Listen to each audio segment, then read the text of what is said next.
माझा दूरचा नातेवाईक अनुभव आणि त्याची बायको प्रियांका हे दोघे पुण्यात नोकरीस होते. दोघेही एकाच ऑफिसात कामाला होते. माझीही सतत पुण्याच्या कचेरीत कामं निघत असल्याने माझं त्यांच्या घरी बऱ्यापैकी येणजाणच असे. नात्याने जरी दूरचा असला तरी अनुभव आणि मी बरेच क्लोज होतो. आम्ही सतत एकत्र राहत असू. लोक आम्हाला भाऊ भाऊच समजत.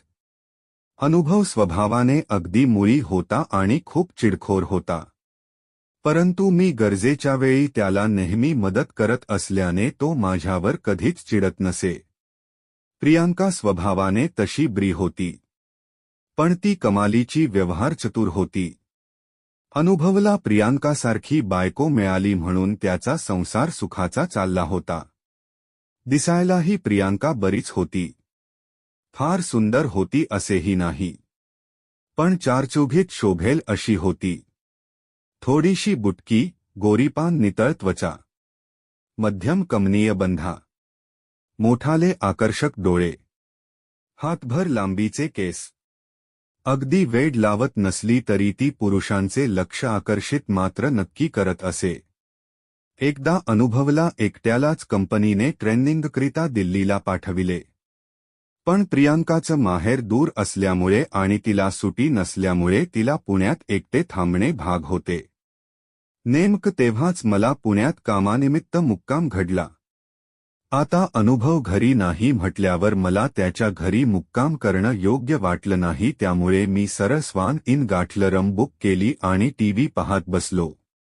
काही वेळाने माझा फोन वाजला. अनुभवचा कॉल होता. त्याने मला प्रियांकाला 20,000 रुपये पोच करण्यास सांगितले. त्यावर चुकून बोलून गेलो की मी पुण्यातच आहे, उद्या देतो म्हणून. तर तो म्हणाला, मला प्रियांकाने कसे सांगितले नाही तू आलेला. मी म्हणालो, अरे तिला माहीत नाहीये मी स्वान इनला थांबलो आहे. ती एकटीच आहे म्हणून नाही गेलो घरी. तो, काय यार आपलं घर असून लॉजवर राहिलायस. बस का. मी, अरे बरोबर नाही वाटत तसं. तू असताना वेगळी गोष्ट असते. तो, आलास मोठा शहाणा. उद्या चुपचाप घरी जा, ठेवतो आता. सकाळी लवकर उठायचं आहे. साल्यांनी संडे पण नाही सोडले. मी, ठीक आहे बघतो उद्या, गुड नाईट, आणि कॉल संपला. दुसऱ्या दिवशी तसं जास्त काही काम नव्हतं. पण आता अनुभवने हे काम गळ्यात टाकलं. पैसे द्यायच काही नव्हतं पण एवढ्या लांब भोसरीला जायचं जीवावर आलं होतं. तिला फोन केला तर तिच्याकडे गाडी नव्हती, त्यामुळे तिला यायला बराच वेळ लागणार होता. शेवटी जाऊन यावं म्हटलं आणि तळक अनुभवचं घर गाठलं. तिने दरवाजा उघडला. सॉरी हं. माझ्यामुळे तुम्हाला उगाच एवढ्या लांब यावं लागलं. आत तरी येऊ देत मला, मी घरात शिरत म्हटलं. बसा हं तुम्ही, मी चहा टाकते, असं म्हणत ती किचनकडे जाऊ लागली. कुठे बाहेर जाणार आहेस का, मी पेपर चाळू लागलो. अहो ते मागे हप्त्याने सोनं घेतलं होतं, त्याचा शेवटचा हप्ता भरून सोनं आणायचं होतं. पण आता कॉल केला तर ते म्हणाले उद्या या. आतून आवाज आला. अच्छा. प्रियांका, स्वयंपाक वगैरे काही नको हं. मी निघेन चहा घेऊन, मी म्हणालो. म्हणजे तुम्ही आज थांबणार नाही का पुण्यात? ॲक्च्युअली मला यायच होत गावाकडे. मला वाटलं तुमच्या सोबत येता येईल. ते गणेशचं लग्न आहे न परवा, ती किचनमधूनच बोलत होती. अरे हो. मग थांबेन मी आजच्या दिवस, पण जेवण नकोच.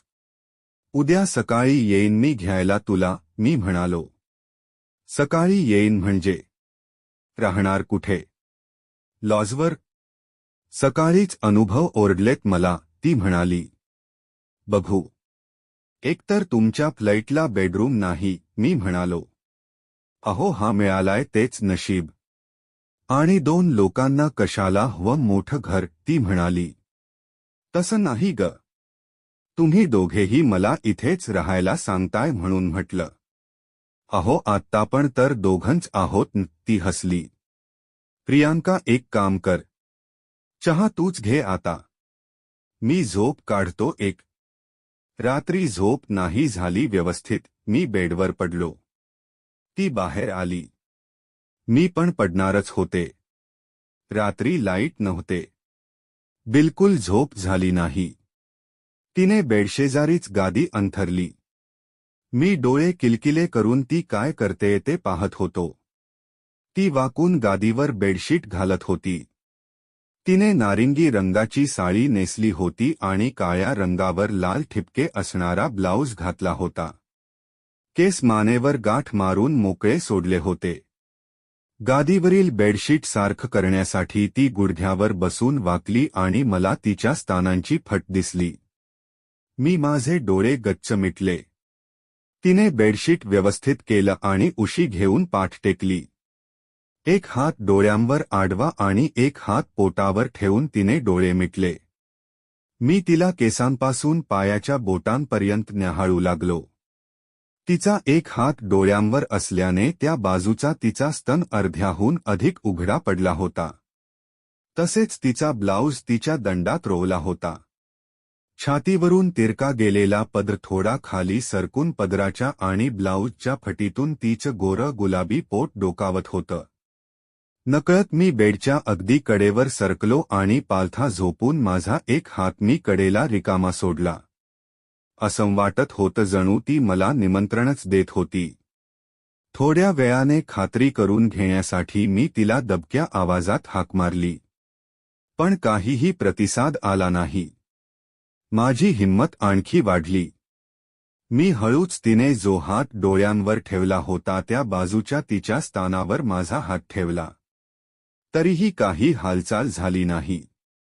मग मी तिचा तो लुसलुशीत स्तन हलकेच दाबला आणि हिंमत करून तिच्या पदाराखालून हात आत सरकवून तिचा दुसरा स्तनही हातात घेऊन हळूच कुस्करला. तरीही ती निस्तब्ध होती. माझ्या हाताच्या बोटाने तिचा पदर छातीवरून थोडा खाली सरकवला आणि तिच्या स्तनांच्या घटफटीमध्ये माझं बोट घुसवलं. तरीही ती जरासुद्धा हलली नाही. मग मात्र मला शंका आली आणि मी माझा हात बाजूला घेतला. योगायोग होता की ती नाटक करत होती माहिती नाही, पण मी हात बाजूला घेताच ती विरुद्ध बाजूला तोंड करून एका अंगावर झाली आणि झोपाळलेल्या स्वरात म्हणाली, ती गादी खराब आहे. पाठ अवघडेल तुमची.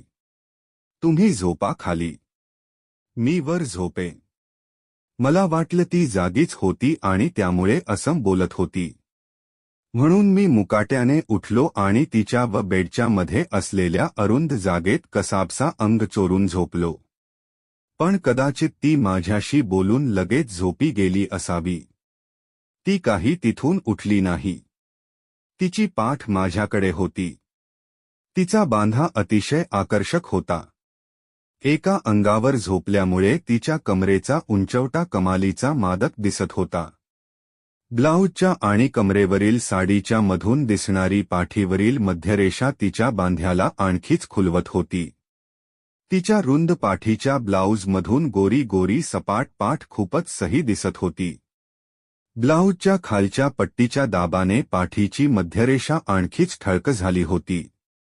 खांद्यांवरून आलेल्या दोन नाड्यांची बरोबर पाठीच्या मध्यावर गाठ मारलेली होती आणि गाठीखाली दोन लटकनी झुलत होत्या. मीही एका अंगावर झालो आणि तिच्या जवळ सरकलो.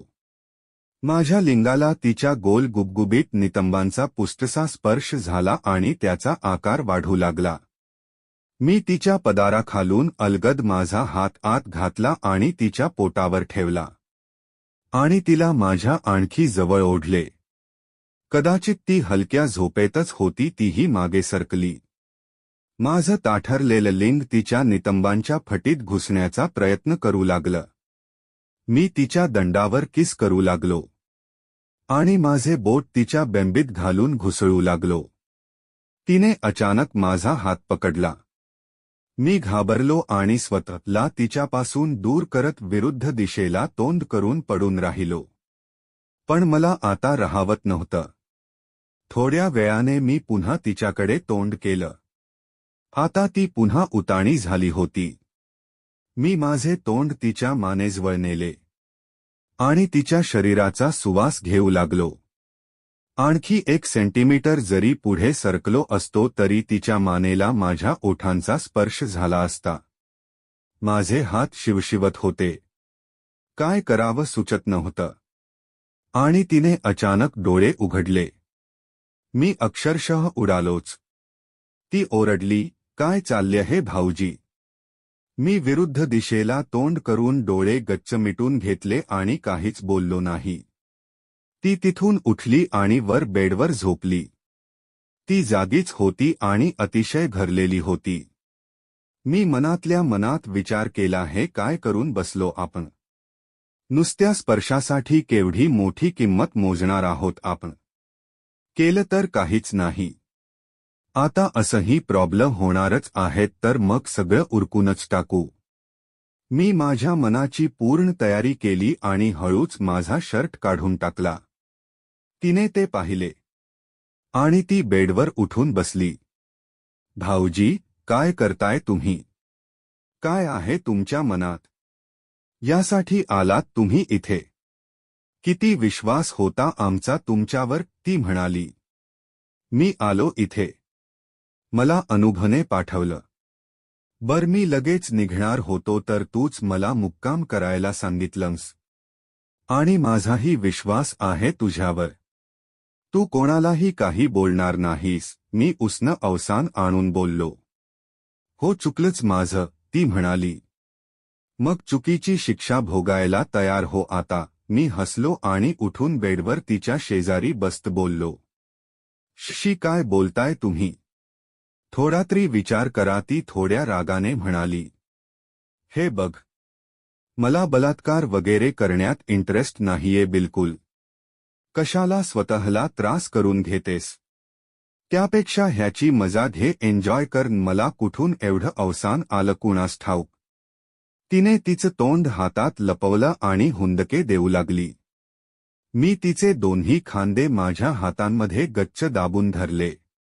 नको ना भाऊजी, प्लीज, ती रडवेल्या चेहऱ्याने माझ्याकडे पाहत म्हणाली. प्रिया, का उगाच विरोध करत आहेस?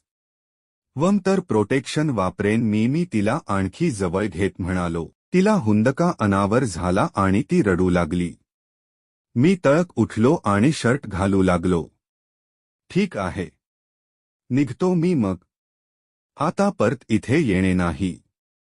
असं का करताय तुम्ही? आम्हाला तुमच्याशिवाय कुणाचा आधार आहे? अनुभवला आणि मला किती अडचणींमधून मदत केली आहे तुम्ही, ती डोळे पुसत म्हणाली. हा, मी तुमच्या सगळ्या गरजा पूर्ण करायचा ठेकाच घेतला आहे ना, मी रागात बोललो. अहो, पण मग त्याबदल्यात हे कसं वाटतं? मी काय वेश्या आहे का? ती केविलवाण्या स्वरात बोलली. काय बोलतेस तू हे? आज मी तुझ्या जवळ आलो ते फक्त एक पुरुष म्हणून. मी काही येताना असं करायचं म्हणून ठरवून आलेलो नव्हतो. तुझ्या शेजारी झोपल्यावर मला इच्छा झाली, मी म्हणालो. हो, एक स्त्री म्हणून मीही उत्तेजित झालेच होते. म्हणून तर सुरुवातीला विरोध केला नाही मी, पण हे चुकीच नाही का? ती म्हणाली. का चुकीच आहे? मी विचारलं. मी तुमची पत्नी नाहीये, ती मान खाली घालून बोलली. तुला हॉस्पिटलमध्ये नेताना आणताना, तुला किराणा आणून देताना, तुला जॉबला लावताना, तुझ्या शॉपिंग बॅग उचलताना कोण असतेस तू माझी? माझ्या या प्रश्नावर ती निरुत्तर झाली. मला काही कळत नाहीये, ती बोलली. ठीक आहे ना, मी नाहीये जबरदस्ती करत तुला, असं म्हणत मी बॅगमधून 20,000 काढून टेबलवर ठेवले. जातो मी आता, असं म्हणत मी बॅग खांद्याला अडकवली. थांबा, असं नका करू. आम्हाला गरज आहे तुमची, ती म्हणाली. मी एवढा नीच नाहीये प्रियांका. मी यापुढेही जेव्हा तुम्हाला गरज पडेल तेव्हा तुम्हाला सपोर्ट करणारच. मी काही इतके दिवस तुझ्या शरीरासाठी तुम्हा दोघांना मदत करत नव्हतो. तसं असतं तर काल लॉजवर जाण्याऐवजी थेट इथेच आलो असतो. एवढं खालच्या पातळीवर नेऊन ठेवण्याची गरज नाहीये, मी चिडून बोललो. सॉरी, असं म्हणून तिने तिच्या छातीवरून पदर बाजूला करून सोडून दिला आणि ती डोळे मिटून बेडवर पडून राहिली. मी तिच्याजवळ गेलो, तिचा पदर पुन्हा तिच्या छातीवर ठेवला आणि म्हणालो, आता नाही, मला मी केलेल्या मदतीचा मोबदला नको आहे. मी काही सावकार नाहीये. मला कुणाचाही गैरफायदा घ्यायचा नाहीये, असं म्हणून मी मागे फिरलो. तसा तिने माझा हात पकडला. तिच्या नाजूक बोटांच्या स्पर्शाने मी सुखावून गेलो. मोबदला घेणार नाही, पण एक पुरुष म्हणून एका स्त्रीची इच्छाही पूर्ण करणार नाही का, ती तिची पकड घट्ट करत बोलली. माझ्या खांद्यावरची बॅग गळून पडली. मी बेडवर तिच्या शेजारी बसलो, माझ्या पाठीला तिच्या कमरेचा स्पर्श झाला. मी तिच्या खांद्यांवर माझे दोही हात ठेवले. तिला संकोच वाटत होता. माझ्या मनगट आणि कोपरांच्या मध्ये तिच्या वक्षांचा स्पर्श होत होता. तिने अंग चोरून घेतले होते. डोळे मिटून घेतले होते. मी तिच्या ओठांच्या जवळ माझे ओठ नेले. तिचे ओठ थरथरत होते. मी अलगद तिचा खालचा ओठ माझ्या ओठांमध्ये पकडला. ती शहारली. मी तिचा ओठ चोखू लागलो, अगदी अलगदपणे. ती तिचे दोन्ही हात माझ्या केसांत फिरवू लागली. मी स्वतःला तिच्या अंगावर झोकून दिले. तिच्या गुबगुबीत वक्षस्थळांवर माझ्या छातीचा दाब पडला. त्यांचा गुबगुबीतपणा मला जाणवत होता. आम्ही उत्कटपणे किस करू लागलो. शृंगाराच्या आगीने आता तिलाही वेढले होते. ती हव्यासारखं किस करत होती. माझ्या तोंडात तिची जीभ घालून माझ्या जिभेला वेटोळे घालत होती. असह्यपणे माझ्या पाठीवर हात फिरवीत होती. मी एक हाताने तिची मान आणि एक हाताने तिची कंबर घट्ट दाबून धरली होती. तिच्या गालांवर, कपाळावर चुंबने घेत घेत मी माझे तोंड तिच्या मानेत घुसवले आणि अधाशीपणे तिची मान चाटू लागलो. तिथे जिभेने गुदगुल्या करू लागलो. तिच्या कपाळावर आठ्यांचे जाळे पसरले. तिचा एक हात माझ्या डाव्या काखेतून येऊन माझी मान कुरवाळीत होता, तर दुसरा उजव्या काखेतून माझ्या पाठीवर फिरत होता. मधूनच ती माझ्या अंडरवियरमध्ये हात घालून माझे नितंब कुरवाळीत होती. आता मी तिच्या खांद्यावर आणि ब्लाऊजमधून उघड्या दिसणाऱ्या छातीवर किस करत होतो. तिने तिचा खालचा ओठ एका बाजूने तिच्या दातांखाली करकचून धरला होता. मी माझ्या एका हाताने तिचे अख्खे शरीर कुरवाळीत होतो. भाग 2 लवकरच येत आहे. व्हिडिओला लाईक करा आणि चॅनेलला सबस्क्राईब करा.